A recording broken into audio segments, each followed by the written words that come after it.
প্রিয় শ্রোতা, আপনারা শুনছেন রেডিও পডকাস্ট কৈশোরের ভাবনা। অনুষ্ঠান প্রচারিত হবে বাংলাদেশ বেতার কক্সবাজার মধ্যম তরঙ্গ 228.31 metre band 1314 kilo hertz, FM 100.8 mega hertz ও বাংলাদেশ বেতার অ্যাপসে। সবাইকে স্বাগত জানায় আজকের পর্ব কান পেতে শোনো। উপস্থাপনায় আছি আমি ফাল্গুনী দাস। প্রিয় শ্রোতা, বয়ে যাওয়া বাতাস আনে অদৃশ্য ধ্বনি, কখনো চুপিসারি বা বুক ভরা প্রতিবাদ করে। কক্সবাজারে কিশোর কিশোরীরা বড় হচ্ছে মেঘ দেখে। কখন নামবে বৃষ্টি, উঠবে ঝড়, কাটবে রোদ, সেই অভ্যাসেই তাদের স্বপ্নও রচিত হয়। কিন্তু বাস্তবতার পাথরে প্রতিদিন চুরমার হয় তাদের কণ্ঠ, অধিকার আর সাহস। প্রতিকূল সময়ের মুখোমুখি দাঁড়িয়ে কিভাবে নেতৃত্ব দিচ্ছে সেই দিনবদলের গল্প শুনুন। আজ স্টুডিওতে উপস্থিত অতিথি কিশোর নাবিদ মাহবুব আফতাহি এবং কিশোরী মালেহা মেহনাজ ঐশী। গল্পের নাম কণ্ঠের শক্তি। প্রিয় শ্রোতা, রেডিও পডকাস্ট কৈশোরের ভাবনা প্রচারিত হচ্ছে শিশু, কিশোর কিশোরী ও নারী উন্নয়নে সামাজিক সচেতনতামূলক কার্যক্রমের আওতায় ইউনিসেফের সহযোগিতায় বাংলাদেশ বেতার কক্সবাজার থেকে। অনুষ্ঠান রেডিও সেটে এবং মোবাইল ফোনে শুনতে টিউন করুন মধ্যম তরঙ্গ 228.31 metre band 1314 kilo hertz, FM 100.8 mega hertz ও বাংলাদেশ বেতার অ্যাপসে। ফেসবুক পেজ এবং ইউটিউব থেকেও পরবর্তীতে অনুষ্ঠান শুনতে পারবেন। এখন শুনুন গল্প কণ্ঠের শক্তি।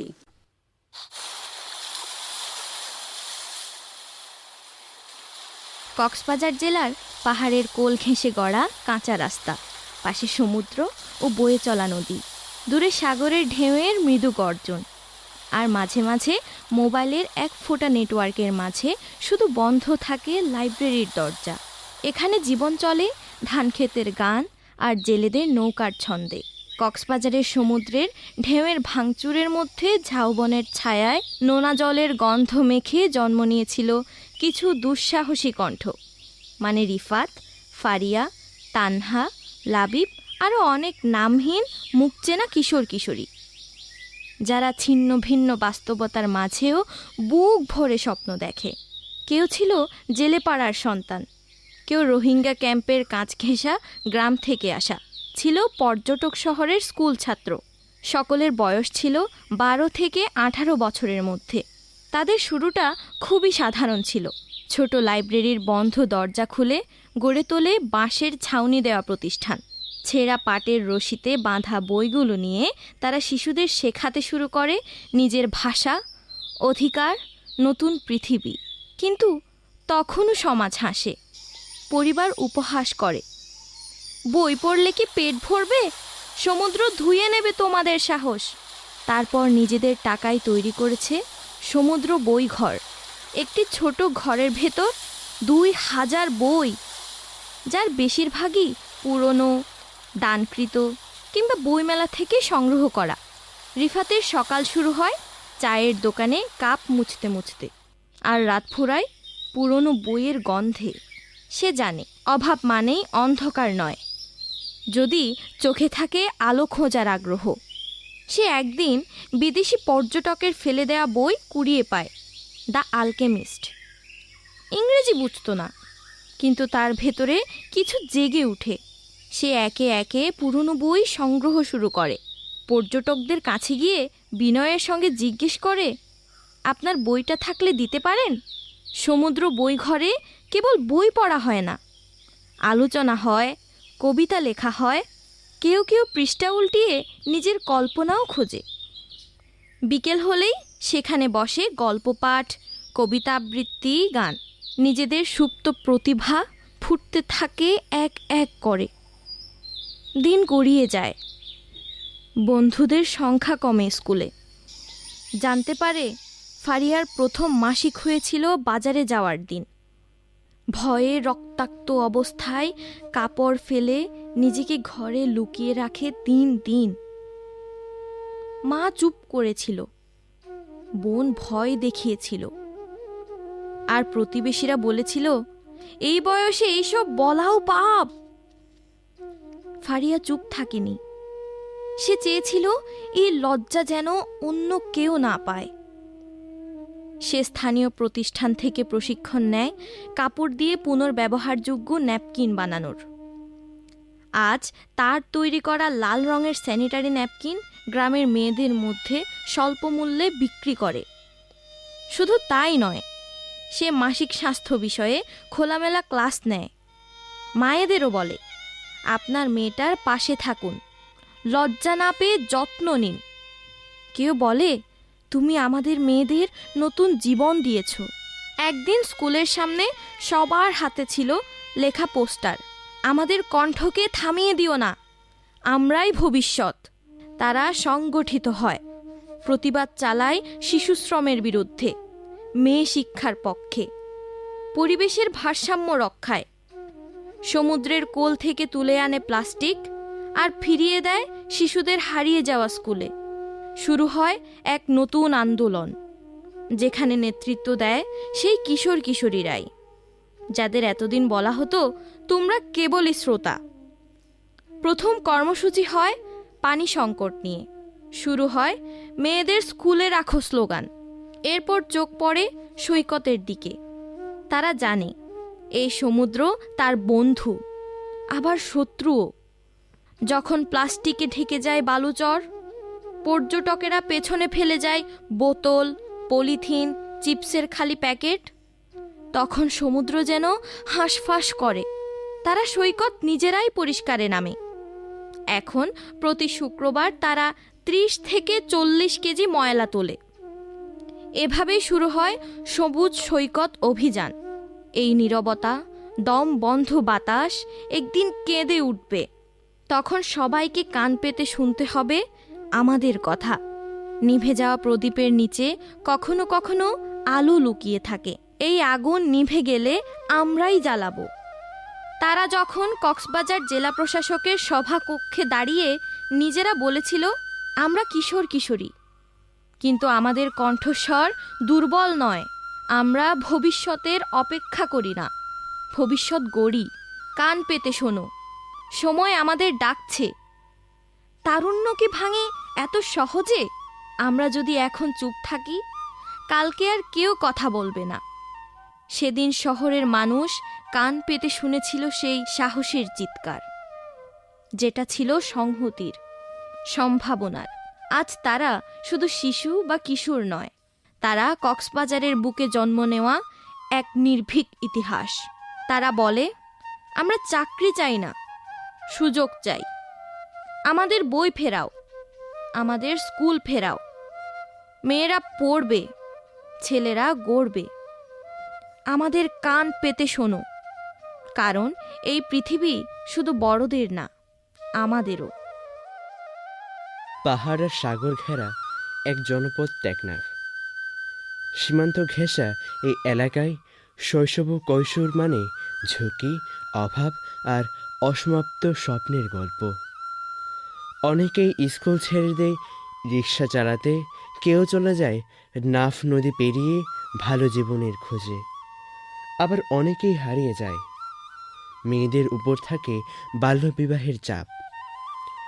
সমুদ্রের শহর কক্সবাজার, এখানে পর্যটকদের ভিড় যেমন রয়েছে, তেমনি আছে অন্যরকম কোলাহল।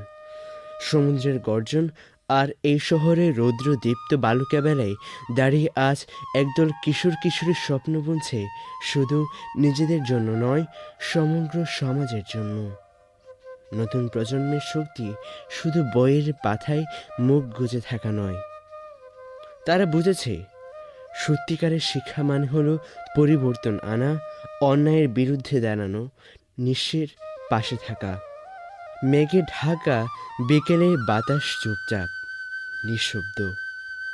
হঠাৎ করে যেন কানে ভেসে আসলো কিছু কণ্ঠস্বর।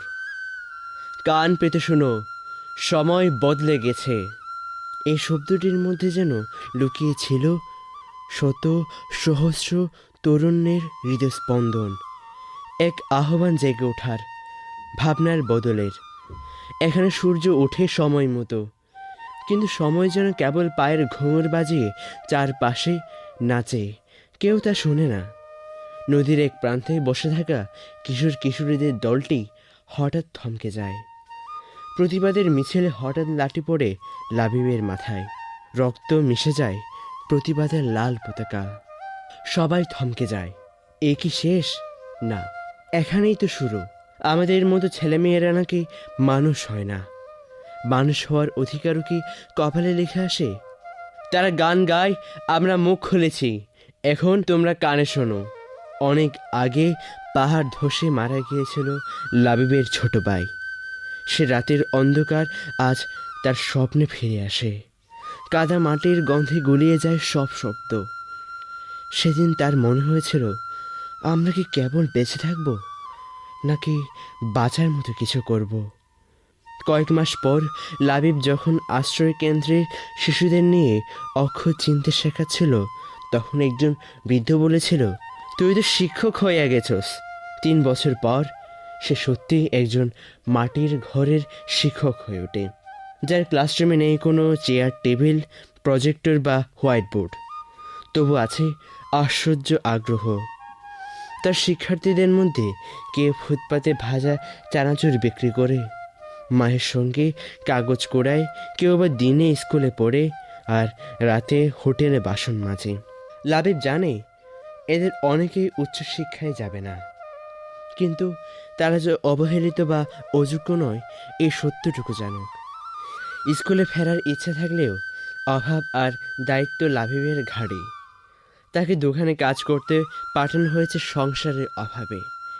একদিন লাবিব খবর পায় গ্রামের সবচেয়ে প্রভাবশালী চেয়ারম্যানের ছেলে জোর করে বিয়ে করতে চায় তানহাকে, যার বয়স 16 পেরোয়নি। তানহার বাবা পাওনা ঋণের দায়ে মেয়েটার একটি সর্বনাশ হয়েছে। লাবিব ও সাথে অন্য ছেলেমেয়েরা দৌড়ে আসে, বাধা দেয়, বোঝায়, পুলিশেও খবর দেয়। তানহাকে বলে, তুমি ভয় পেও না, আমরা আছি, এই সমাজ বদলাবে। ঠিক তখনই শুরু হয় ঝড়। চেয়ারম্যান বাহিনী আসে, রিফাতকে টেনে নিয়ে যায় মারধর করে, মিথ্যা অভিযোগে মামলা দিয়ে নিয়ে যায় থানায়। গ্রামবাসী দুভাগ হয়ে যায়, একদল ক্ষমতার পেছনে, আরেক দল নীরব দর্শক। কারাগারের ঠান্ডা দেয়ালে বসে রিফাত জানালার বাইরে তাকিয়ে থাকে। মনে পড়ে তার মায়ের চোখে দৃষ্টি কম, কিন্তু বিশ্বাসে পূর্ণ। বন্ধুদের মুখ ভয়ে কুঁকড়ে যাওয়া, তবু সে হাসে। সে বলে, এই নীরবতা একদিন আওয়াজ হবে, তখন সবাই কান পেতে শুনবে। গ্রামে আতঙ্ক ছড়িয়ে পড়ে, কেউ মুখ খোলে না। স্কুল বন্ধ, সংগঠনের সদস্যরা পালিয়ে যায়, এমনকি তানহার পরিবারও বাড়ি ছেড়ে যায়। সব কিছু যেন শেষ। যে প্রতিবাদের আগুন জ্বালা শুরু হয়েছিল, বৃষ্টির নাম করে সমাজ সে আগুন নিভিয়ে দেয়। রিফাত জেলে বসেই চিঠি লিখে এক বন্ধুকে, যার বড় ভাই সাংবাদিক। চিঠি পড়ে সাংবাদিক তা ছাপে কৈশোরের বিপ্লব শিরোনামে। সংবাদ মাধ্যমেও ছেয়ে যায় তাদের খবর।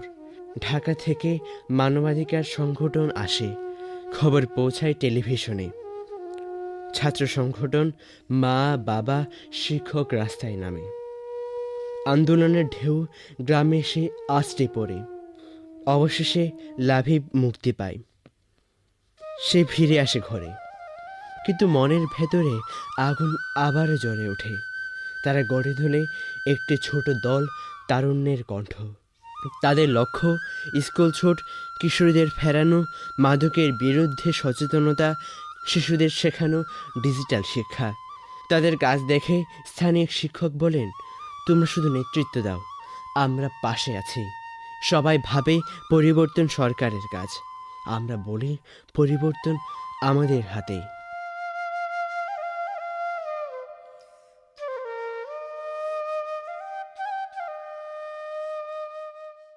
প্রিয় শ্রোতা, নীরবতায় যে শব্দ উঠে আসে, কখনো সেটা হয় প্রতিবাদ, কখনো স্বপ্ন বা যন্ত্রণার ধ্বনি। কান পেতে শোনো। হতে পারে তরুণ প্রজন্মের মুঠোভরা আশা, তীব্র বেদনা আর বদলে দেওয়ার শপথ। সেই কণ্ঠকে অনেক সময় থামিয়ে দেওয়া হয়। তুমি ছোট, এটা তোমার কাজ নয়, তোমার সময় আসেনি। আমরা বলছি সময়ের শুরু বয়স থেকে হয় না, পরিবর্তনের ডাক কৈশোরের হৃদয়েও বাজে। এই বিষয়ে আমাদের স্টুডিওতে উপস্থিত কিশোর নাবিদ মাহবুব আফতাহি এবং মালিহা মেহনাজ ঐশীর কাছে সংলাপ শুনবেন কিছুক্ষণের মধ্যে। তার আগে উপভোগ করুন একটি গান।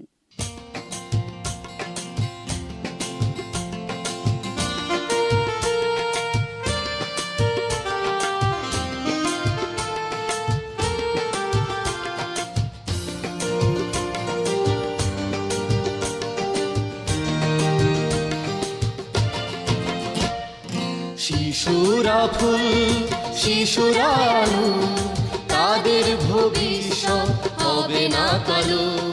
শিশুরা ফুল, শিশুরা আলো, তাদের ভবিষ্যৎ হবে না কালো। তাদেরকে কেউ হেলা করো না, তাদের স্বপ্নকে মুছে দিও না। তারা হোক মুক্ত আকাশের পাখি, শিশুর হাসিতে ভরে থাকুক পৃথিবী। শিশুরা ফুল, শিশুরা আলো, তাদের ভবিষ্যৎ হবে না কালো।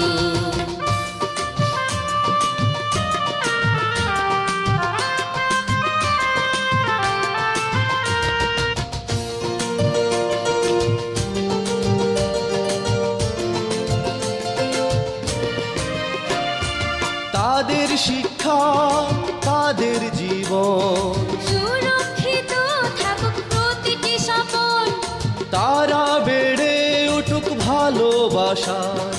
পৃথিবী হাসুক তাদের ছোঁয়ায়।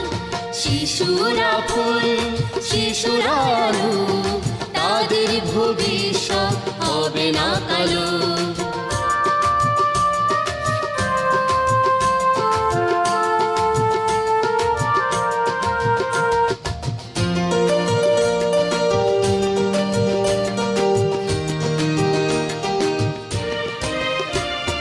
শিশুর অধিকার, শিশুর জীবন, সবাই মিলে গড়ি সুন্দর ভুবন। শিশুদের হাতে তুলে দাও আলো, তাদেরকে সবাই বাসবে ভালো। শিশুরা ফুল, শিশুরা আলো, তাদের ভবিষ্যৎ হবে না কালো। প্রিয় শ্রোতা, স্কুলের গেট পার হতেই যারা বলতো মেয়ে হয়ে এত সাহস, আজ তারাই যেন বলে আমাদের ছেলেমেয়েরা যেন গল্পের মতো আশাবাদী হয়। এই তো পরিবর্তন আমরা স্বপ্ন দেখি। একদিন মাঠে মেয়েরা স্বাধীনভাবে খেলবে, হাসবে, স্কুলে পড়বে। আমরা চাই সেই সকালটা যেন আমাদের হাত ধরেই আসে। কিভাবে তা আসতে পারে সেই উপায় শুনব আমাদের কিশোর বন্ধুর কাছে। প্রিয় শ্রোতা, আমরা শুধু কিশোর নয়, আমরাই আগামীর কারিগর। কান পেতে শোনো, আমাদের কণ্ঠে বদলের ভাষা বাজে। যারা বলে তোমাদের বয়স কম, তাদের বলি সাহসের বয়স হয় না, স্বপ্নের কোনো জন্মসনদ লাগে না। প্রিয় শ্রোতা, আমাদের হাতেই বই খাতা থাকবে, পায়ে চলার পথ থাকবে। বিয়ের বয়স নয়, এখন আমাদের শেখার সময়। আজ থেকে আমরা নিজের পথ নিজেরাই গড়ব, নেতৃত্ব দিব, কিন্তু ভীতু নেতা নয়। একদিন সবাই যেন বলে মেয়েরা হেরে যায়নি। কান পেতে শোনো, আমরা আসছি কলম আর সাহস হাতে। এই ভাবনা নিয়ে এখন কথা বলছি কিশোর বন্ধু নাভিদ মাহবুব আফতাহির সাথে। প্রিয় শ্রোতা, আমাদের স্বপ্ন বন্ধ করে রাখা যাবে না। এই সময় ভূমি ও ভবিষ্যৎ আমরাই লিখব, আর আমরা আর কারো কণ্ঠস্বর ধার নেব না। নিজেদের স্বরে সমাজকে ডাক দিব, কারণ পরিবর্তনের শুরু আমাদের বুকের ভেতর থেকেই হতে হবে। যখন একটি কিশোর বলে আমি চাই আমার বোন স্কুলে যাক, কিশোরী বলে আমি পড়ব, বিয়ের পাত্রী হব না, তখনই নেতৃত্ব জন্ম নেয়। কান পেতে শোনো, এই কণ্ঠগুলোর প্রতি শ্রদ্ধা জানিয়ে আমরা প্রতিজ্ঞা করি, আমরা সেই তরুণদের কণ্ঠে হাত রাখব, যাদের মনে স্বপ্ন আর চোখে আগুন। শুধু করতালি দিয়ে নয়, আমরা পাশে দাঁড়িয়ে দিন বদলে সহযাত্রী হব, কারণ আজ যারা নেতৃত্ব নিয়ে এগিয়ে আসবে তারাই আগামী দিনের দেশ গড়বে। তাই বলছি, কান পেতে শোনো, ওরা আসছে, কণ্ঠে জাগরণ, হাতে গড়ার সাহস নিয়ে ওরা আসছে। প্রিয় শ্রোতা, অনুষ্ঠান সম্পর্কে সুনির্দিষ্ট মতামত জানাতে পারেন বাংলাদেশ বেতার কক্সবাজার ফেসবুক পেজে। যারা অনুষ্ঠানটি শুনছেন এবং তথ্য দিয়ে সহায়তা করছেন তাদের প্রত্যেককে জানাই আন্তরিক ধন্যবাদ।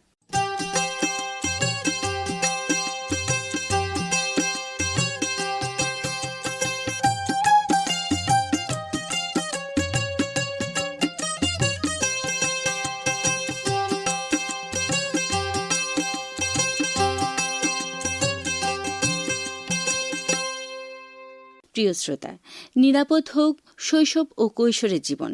সকলের সুস্থতা কামনা করছি। আজকের মতো এখানেই বিদায় নিচ্ছি রেডিও পডকাস্ট কৈশোরের ভাবনা অনুষ্ঠান থেকে। আজকের পর্ব কান পেতে শোনো প্রচারিত হয়েছে ইউনিসেফের সহযোগিতায় বাংলাদেশ বেতার কক্সবাজার থেকে মধ্যম তরঙ্গ 228.31 metre band 1314 kilo hertz, FM 100.8 megahertz ও বাংলাদেশ বেতার অ্যাপসে। যারা অনুষ্ঠানটি শুনছেন এবং তথ্য দিয়ে সহায়তা করেছেন তাদের প্রত্যেককে জানায় আন্তরিক ধন্যবাদ।